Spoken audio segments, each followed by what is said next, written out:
بسم الله الرحمن الرحيم. مدحوينياش الدولة حبناها كأه دولة فدرالك الصومالية وأه مدحوينها الدولة قلمدوب مدني أحمد عبد كارية مدحوينها الدولة هرشبيل مدني محمد عبد واري مدحوينها الدولة بونتلان مدني سعيد عبد الله الدني مدحوينها الدولة كوفور قلبيد مدني عبد العزيز حسن محمد لفتقرين iyo madaxweynaha dawladda Jubbaland mudane Axmed Maxamed Islaan ayaa waxay shir madaxeed wada tashi ah isugu yimaadeen magaalada madaxda Galmudug ee Dhuusamareeb shirka ayaa si rasmi ah u furmay 12 bisha Luulyo socdayna ilaa iyo 12 Luulyo 2020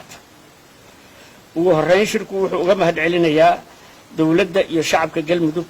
soo dhaweynta iyo martigelinta shirka wada tashiga dawladaha xubnaha ka ah dawladda federaalka madaxda dawladaha ayaa ka wada hadlay xoojinta iskaashiga dawladaha xubnaha ka ah dawladda federaalka ee dhinacyada siyaasadda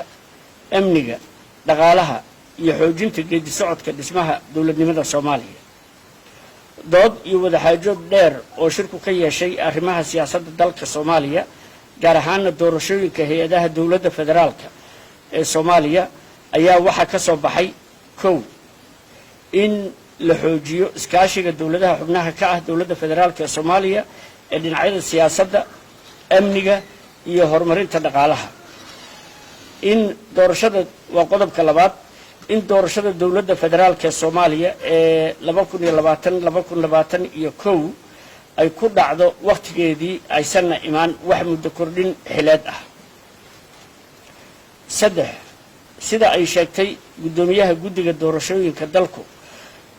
dalka kama dhici karto doorasho hal qof iyo hal cod ah oo waqtigeedu ku dhacda sida darteed waa in tubta farsamo ee qabsoomidda doorashada dalku ay noqoto mid taladeeda loo dhan yahay nooc ahaanna ku dhici karta muddo xileedka harsan shirku wuxuu ku baaqayaa in madaxweynaha dawladda federaalka ee Soomaaliya iyo ra'iisul wasaaraha iyo madaxweynayaasha dawladaha xubnaha ka ah federaalku